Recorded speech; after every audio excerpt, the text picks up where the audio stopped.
Hey there, Jesse Moore, Pickett Street Properties. Dennis Pierce, Pickett Street Properties.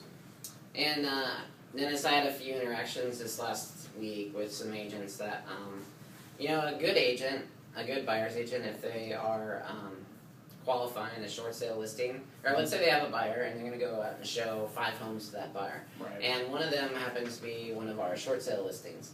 A good buyer's agent will call us and inquire about the short sale process on that specific listing. And that's a perfectly appropriate thing. We really expect that as listing agents. We know that if you're bringing in a buyer, you want to have as much information as you possibly can about the short sale and whether that listing agent knows what they're doing.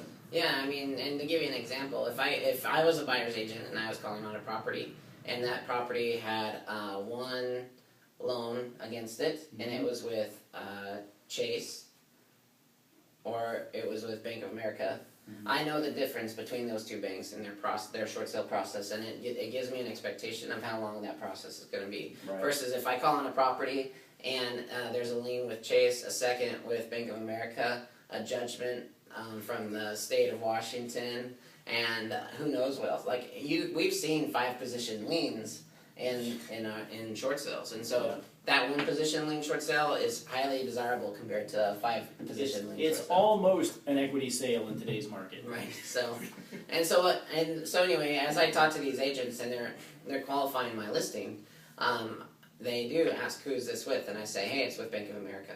And so we want to talk about Bank of America short sales real quickly. And I just want to say that Bank of America used to be the worst. They were the pits. Well, and I think there's still a lingering perception that they are kind of in that position. Well, I think you know what, and I don't blame people, and I think this is how it got there.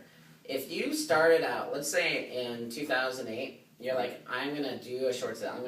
As a listing agent, I'm gonna figure this process out, and I'm gonna do this myself. Hammer my way through. Right. Yeah.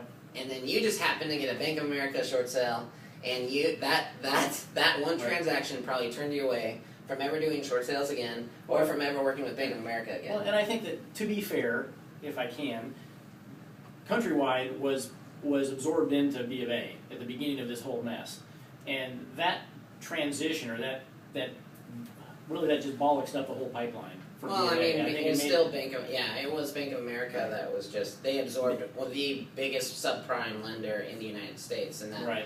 And so it did take them a while to figure it out, but the reality is that as I talk to agents and they're like, oh, I hate Bank of America, and or like I can actually hear the hope leave their voice as they're talking to me. Just deflate. Right, and I need them to show my listing, and I want to tell them, I want to give them encouragement and say, you know what, on average, we're getting approval from Bank of America in 4 to 6 weeks. Yep. I just got one approved. It was a 2-position lien, post-bankruptcy, Bank of America on, I can't remember if they're on the first and the second. I think they are. Bank of America on the first and the second.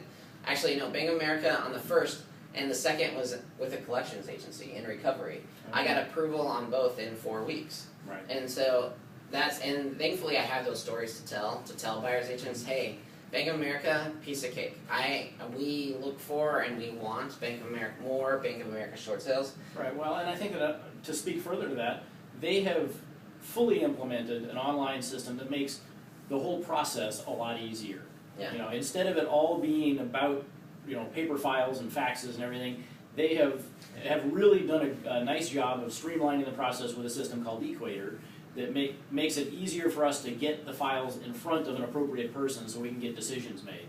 Well, not only that, there are banks, believe it or not, that require that we mail in the packet. Yeah. And so yes, any online system is light years ahead of most banks, because most of them want it faxed in.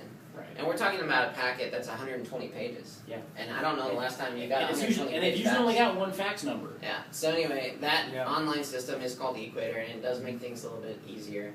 Now, that doesn't make things brainless. You still have to be a good short sale listing agent to get through that process. But it does make it easier. And the reality is that other banks are recognizing this. And I have heard recently that Wells Fargo and Chase are both moving to that Equator platform.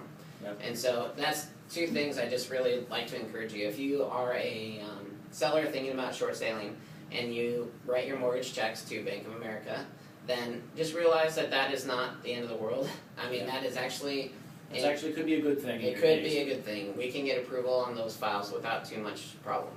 And then the other thing to know is that if you are considering a short sale and you write checks to Chase or Wells Fargo, those both what we have heard is that process could be getting easier as well. So anyway, we want to encourage you, if you have a lien from Bank of America, that you just don't delay in the short sale process and that you talk to somebody right away. And if you need to talk to us, we're in the greater Puget Sound area, King and Snohomish counties. So, alright, thanks guys. Thank you.